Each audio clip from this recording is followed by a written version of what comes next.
Car दोस्तों, जैसे कि हमने पहले भाग और दूसरे भाग में देखा और जाना कि कर्ण को बहुत बार अपमानित होना पड़ा। जब कर्ण द्रोणाचार्य के पास शिक्षा लेने गए थे तो द्रोणाचार्य ने उनको शिक्षा देने से मना कर दिया था। उसके बाद वे ब्राह्मण का वेश बनाकर परशुराम जी के पास गए तो उन्होंने शिक्षा तो दे दी, लेकिन जब उनको पता लगा कि कर्ण एक सूत पुत्र है तो उन्होंने कर्ण को श्राप दे दिया।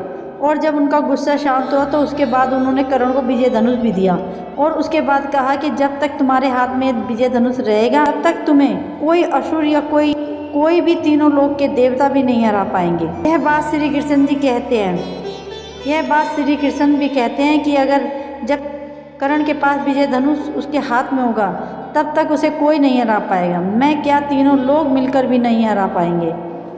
तो श्री कृष्ण ने इंद्रदेव से कहकर छल से कर्ण के कवच कुंडल छिनवा देते हैं। उसके बदले इंद्र उन्हें वाष्वी शक्ति देते हैं। तो श्री कृष्ण वाष्वी शक्ति को नष्ट करवाने के लिए भीम के पुत्र घटोत्कच को युद्ध में उतार देते हैं, जिस कारण घटोत्कच के ऊपर वाष्वी शक्ति का उपयोग कर देता है। तो दोस्तों, श्री कृष्ण अर्जुन से कहते हैं कि जब तक कर्ण के पास कवच कुंडल होते तो उसे श्री कृष्ण का सुदर्शन चक्र भी बेंध नहीं सकता था।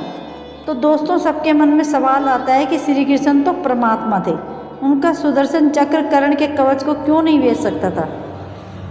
तो इसके लिए आपको एक कहानी सुनाती हूँ। चलो अब भाग 3 शुरू करते हैं। पौराणिक काल में देवता और असुर एक साथ मिलकर जब समुद्र मंथन किया था तब समुद्र से अमृत निकला था।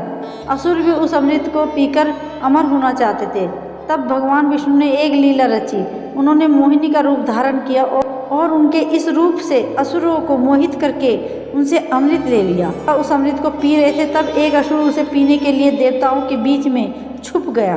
जब वह असुर अमृत पी रहा था तब भगवान विष्णु ने अपना सुदर्शन चक्र से उसका सर धड़ से अलग कर दिया था, लेकिन अमृत पीने के कारण उस असुर की मृत्यु नहीं हुई। उसका सर और धड़ आज भी जीवित है। उसके सर को राहु और धड़ को केतु कहा जाता है। इस पौराणिक कथा से भी साबित होता है कि जो भी अमृत पी लेते हैं या जो चीज़ अमृत से बनी होती है उसे सुदर्शन चक्र भी नष्ट नहीं कर सकता, यानी कर्ण के कवच को सुदर्शन चक्र भी भेद नहीं सकता था। इसके अलावा दोस्तों, जब महारथी कर्ण को महाभारत के युद्ध से पहले पता चलता है कि कुंती उनकी माता और पांडव उनके भाई हैं तो कर्ण पूरी तरह टूट जाते हैं और उसके साथ ही माता कुंती को ये वचन देते हैं कि वह अर्जुन को छोड़कर किसी भी पांडव का वध नहीं करेंगे।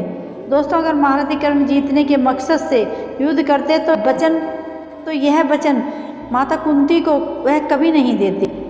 तो इसका परिणाम यह होता है कि अर्जुन को छोड़कर चारों पांडवों की मृत्यु कर्ण के हाथों हो जाती और युधिष्ठिर की मृत्यु हो जाने से पांडवों की हार हो जाती। जब उन्होंने युद्ध में अपना भयंकर भार्गव अस्त्र चलाया था तब पांडवों की सेना में त्राही त्राही मच गई थी।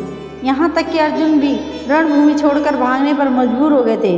लेकिन दोस्तों, क्या अर्जुन के पास भार्गव अस्त्र का कोई उत्तर नहीं था? पुराणों के अनुसार अर्जुन को भगवान शिव जी ने अपना पाशुपत अस्त्र दिया था।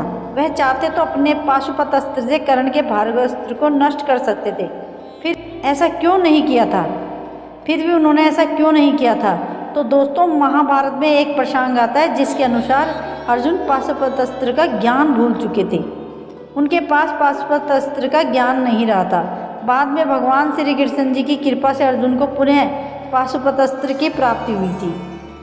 दोस्तों, अगर महारथी कर्ण सच में युद्ध जीतने के मकसद से रणभूमि में उतरते तो वह पहले ही दिन अपना विजय धनुष को हाथ में लिए हुए युद्ध करते, जिसके हाथ में होते हुए उन्हें कोई भी योद्धा परास्त नहीं कर सकता था और जिसका परिणाम यह होता कि कर्ण रणभूमि में उपस्थित सभी पांडव योद्धाओं को अपने दिव्य अस्त्र से मार देते, यहाँ तक कि अर्जुन को भी मार डालते।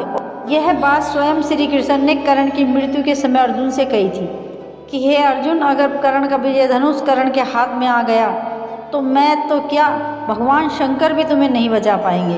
तो दोस्तों, आपको वीडियो कैसी लगी और अगर आप पहली बार हमारे चैनल पर आए हो तो हमारे चैनल को सब्सक्राइब करें और वीडियो को लाइक करें और कमेंट करके हमें ज़रूर बताएं कि आपको वीडियो कैसी लगी।